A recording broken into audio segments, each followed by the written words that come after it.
में से हम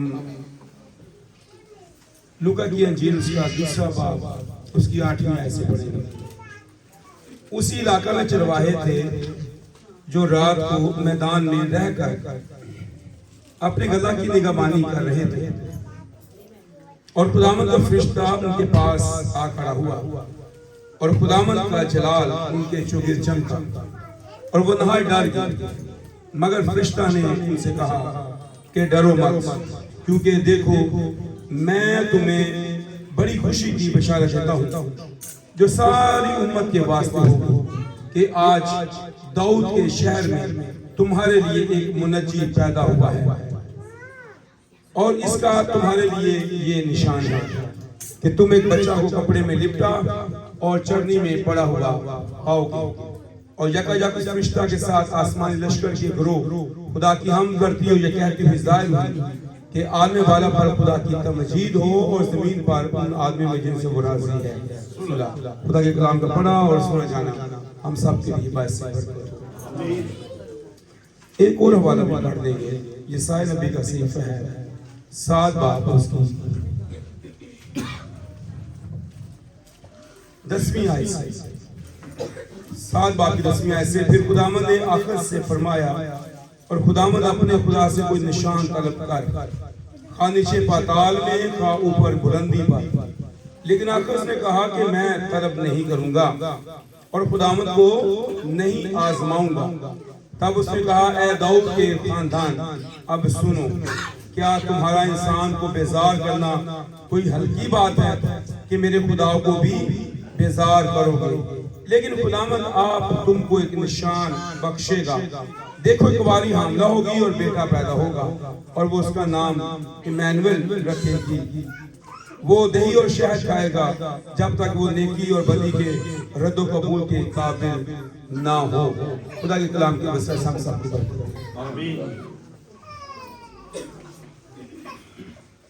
अगरचे दुनिया के अलूम, दुनिया का फलसफा, दुनिया की हिकमत और दानिश इस लायक नहीं है कि वो खुदा के प्रोग्राम, खुदा के इरादों और खुदा के फैसलों को जान सके, उसे परख सके, उसे बदल सके, उसे अपने कब्जे कंट्रोल में कर सके। बहुत सारे लोग जब मजूसियों की बात करते हैं कि वो अपने इल्म नजूम के सबब से उन्होंने मालूम किया और फिर मालूम करके वो यहाँ पहुंचे, तो उस ऐसा हरगिज़ नहीं है।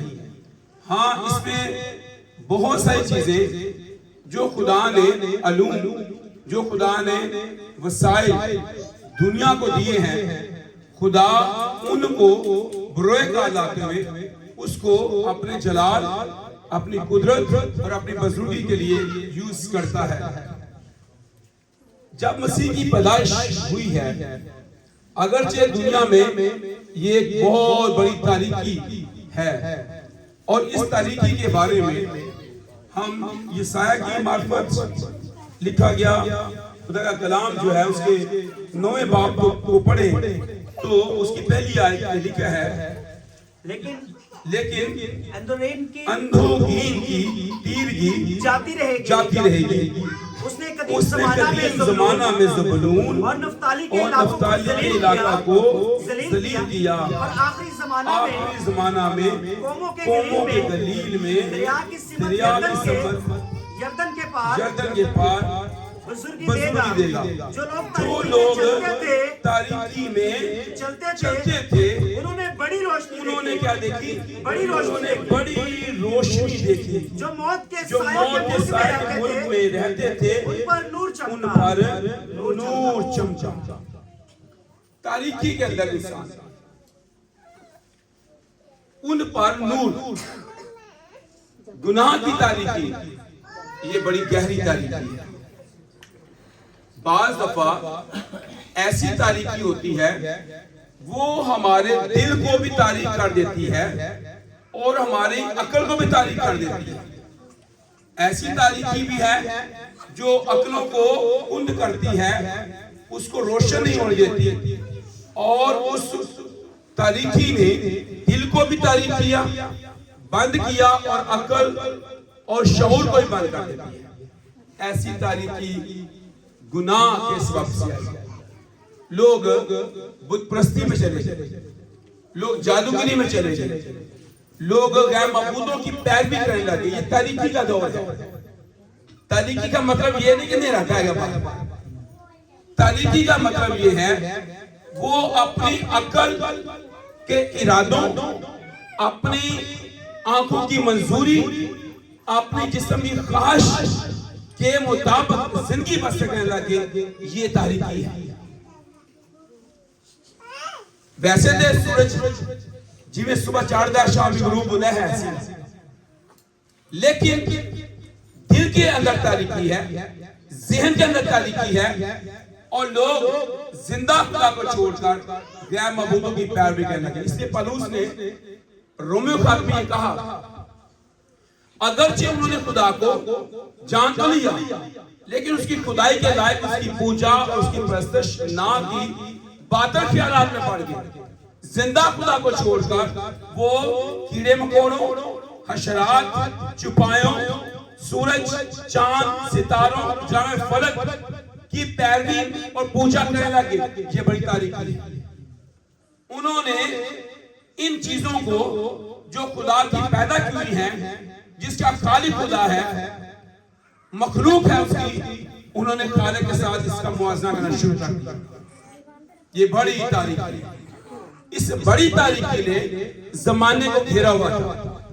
अब लोग चाह रहे थे हमें कोई निशान मिले, कोई ऐसा निशान जिसमें भलाई, जिसमें चंगाई, जिसमें जिंदगी, जिसमें आराम हमें पता हो कि जब हमारा मुनज्जी, हमारा फिदिया देने वाला, हमारा छुड़ाने वाला आएगा, उसका निशान क्या है। आकाश कहता है कि मैं खुदा को नहीं जमाऊंगा कि मैं उससे निशान तलब। हमारे छुटकारे का निशान, आराम का निशान, जिंदगी का निशान आज भी लोग यूज करते हैं। जितने ब्रांड्स हैं उनके लोगो लगे होते हैं, पता चलता है फलां चीज की ब्रांड है। और यहां पर भी निशान मांगा जा रहा है। निशान क्या है? ये साय की बात पर कहा गया, निशान क्या होगा? एक कुंवारी हामला होगी, बेटा पैदा करेगी, उसका नाम इमैनुअल रखेगी, ये निशान होगा। अब सब लोग इस बात में तलाश शुरू कर दी। कुंवारी लड़कियां, यहूदी अपनी बेटियों को कुंवारा रखने लगे, पाक दामन रखने लगे, खुदा के लिए उनको वक्फ कर दिया, हैकल में छोड़ने लगे, उनकी वहां परवरिश होने लगी कि कुंवारी हामला होगी और वो बेटा पैदा करेगी, वो छुड़ाएगा, वो निशान है। अगर हम इससे पीछे चले जाएं कि ये आराम और निजात के लिए कैसी तड़प इंसान की जिंदगी के अंदर थी, लोग इस बात के लिए तड़पते रहे कि आदम के गुनाह से छुटकारा कैसे मिले, निजात कैसे मिले और क्या निशान होगा। तो हम देखते हैं कि नूह के जमाना की पहली दुनिया जो है वो हलाक हुई, वो बर्बाद हुई। खुदा ने इंसान के लिए मुकर्रर किया कि आसमान में, बादल में अपनी कमान रख दी। क्या निशान है कि अब मैं इंसान को पानी से हलाक नहीं करूंगा, ये मेरी कमान निशान है। मैं उसे आराम दूंगा, मैं उस पर रहम करूंगा, मैं उस पर फजल करूंगा, मैं उसे छुटकारा दूंगा, और ये निशान उसके लिए रख दिया गया। इसके साथ ही जब हम बाप अब्राहम को देखते हैं, कसदियों को उसको बुलाया, तारीकी से बुत परस्ती से उसको निकाला, तो उसके लिए निशान मुकर्रर कर दिया। क्या है? तेरे बदन का पाक होना जरूरी है। खतने का निशान उसके बदन में रखा। कि तेरे हर मर्द का जो है क्या होना चाहिए, खतना। तो ये साया की मार्फत हमने पढ़ा, खुदा अकद से कहता है निशान तलब। निशान क्या है? देखो एक कुंवारी हामला होगी, बेटा पैदा होगा, उसका नाम इमैनुएल रखेगी। और ये निशान जिसके सबब से वो पहचान सके इसको क्या है। देखो तुम एक बच्चे को कपड़े में लिपटा और चलनी में पड़ा हुआ पाओगे, तुम्हारे निशान है। ये तुम्हारे लिए क्या है? निशान। अगर आप ज़बूर 86 उसी 17 में पढ़े, ज़बूर 86 17 में, मुझे भलाई का कोई निशान, मुझे भलाई का कोई निशान दिखा। अब लोग इस बात की तड़प करते रहे, हमारा खुदावंद यीशु निजात का निशान है, वो भलाई का निशान है, वो मुनज्जी है। आज की रात इस बात को हमें समझने की जरूरत है। मुझे भलाई का कोई निशान दिखा, निशान दिखा, ताकि मुझसे अदावत रखने अदावत रखने वाले उसे देखकर शर्मिंदा हो। उसे देखकर क्या हो जाए।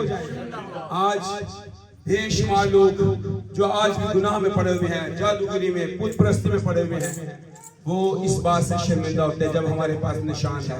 वो भलाई का निशान है, वो जिंदगी का निशान है, वो निजात का निशान है। तुम एक बच्चे को कपड़े में लिपटा और चलनी में पड़ा हुआ पाओगे, ये निशान है, निजात। और अगर एक और हवाला भी आप देख लें, अगर आप यशाया उसका 11वां बाब उसकी 10वीं आयत पढ़ेंगे, हाँ जी 11:10, और उस वक्त यूं होगा, और उस वक्त यूं होगा कि लोग यस्सी की उस जड़ के तालिब उस होंगे, जड़ के क्या होंगे, तालिब उस होंगे, जड़ के तालिब होंगे, जो लोगों के लिए एक निशान है, क्या है? निशान है। तुम्हारे लिए निशान, निजात का निशान। यस्सी की जड़ जो है, वो कॉम्पस जो है, ये क्या है? एक निशान, जिंदगी का निशान। यीशु ने मत्ती के इंजील में कहा कि इस जमाना के बेदीन लोग जो हैं वो निशान तलब करते हैं, फिर से उसके पास आते हैं, हमें तो निशान दिखा। यीशु ने कहा कि इससे बड़ा निशान कोई तुम्हें नहीं दिया जाएगा। जैसे यूना 3 दिन और रात मछली के पेट में रहा, इब्ने आदम कहाँ रहेगा? वो जमीन के नीचे रहेगा। इससे बड़ा और कोई निशान तुम्हें दिया नहीं जाएगा। मेरे अजीज बहन भाई, इस क्रिसमस के मौका पर हमारे पास जो निजात का निशान है वो यीशु मसीह है। हालेलुया, वो यीशु मसीह है। हम दुनिया को बता सकते हैं ये है। नतनएल ने जब यीशु को देखा तो दूर से कहा ये फिर हकीकत इस्राएली है, इसमें मकर नहीं है। ये निशान, जितनी पेशन गोइयां उसके बारे में की गई सारी उसने पूरी की, उनमें से कोई भी नहीं छूटी। उसने खुद कहा मैं नबियों की किताबों, तौरेत को, अंबिया के सहाइफ को मंसूख करने नहीं बल्कि उसको पूरा करने के लिए आया। तो तुम्हारे लिए निशान है, दुनिया के लिए भी निशान है, जो तारीकी के अंदर है उनके लिए निशान है कि नूर आ गया है, मुनज्जी आ गया है तुम्हारे दरमियान। तुम एक बच्चे को कपड़े में लिपटा और चलनी में पड़ा हुआ पाओगे, ये तुम्हारे लिए निशान है। तो हम इस निशान के तालिब हैं जो मेरी और आपकी निजात का है। खुदा इस के वसीला से हम सबको